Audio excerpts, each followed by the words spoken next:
How has Marlon been pushed to the point where he's actually considering divorce? It's been a long journey. It's been a long journey. It's not obviously it's the last thing he wanted at the beginning of it. I think he's found himself over and over again.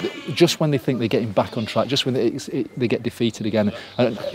Obviously, he should have pushed her into counselling, into admitting what her real problem was a long, long time before. But it escalates and escalates, and then there's a moment where they seem to be just getting back, and then she does something more appalling. You know, she kills his dog. You know, and then it gets worse and worse, and you just think, that's why I love the story. The scripts keep coming along, and every time you get a script, you're whipping through it, going, I can't believe Laurel does that. You know, and how is he going to deal with it? And I think it's got to the point that he's just worn down. He's defeated. He feels utterly defeated, and he knows part of it is his fault. He knows that he's partly responsible, but he's tried to mend that too, and he just can't get to her, and he doesn't realise yet that the only people who can get to her are professionals.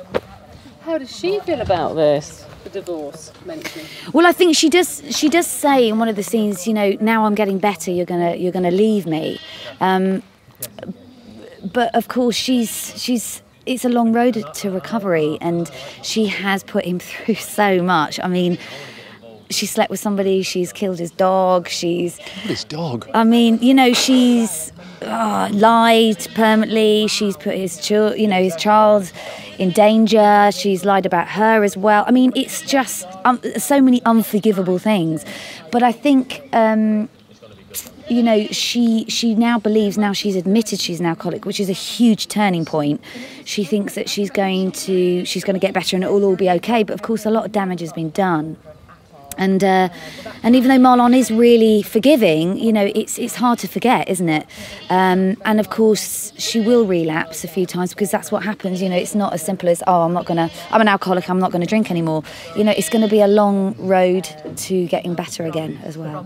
This is what I love about the story, though, you know, because it's symptomatic of their whole relationship, really, in the sense that they got together in difficult circumstances, and they are a couple that should work. They love each other very much. It should work, but all along circumstances, you know, Donna coming back, suddenly Marlon having a kid that he didn't know about, everything, there's been hurdle after, and I think it's really believable in that. I think there are people who get together and they ought to be the perfect couple, but life just gets in the way, and they just can't get to each other. They just can't get to that point where it'll work forever.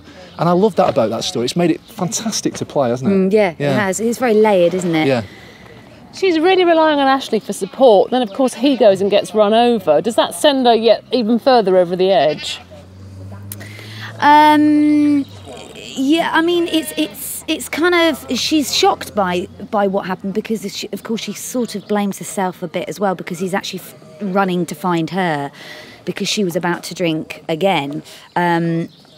So she does feel responsible for that, but she's still, at that point in the story, she's still drinking again. So she's in a bit of a haze and quite selfishly, I can't say that word, in a selfish way, she is sort of thinking about herself. I think at this stage she's still not really looking at the bigger picture.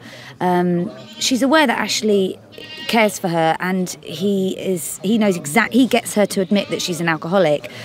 But I think as far as him getting run over and everything and being in hospital, she's still blinkered. She's still only thinking about the next drink.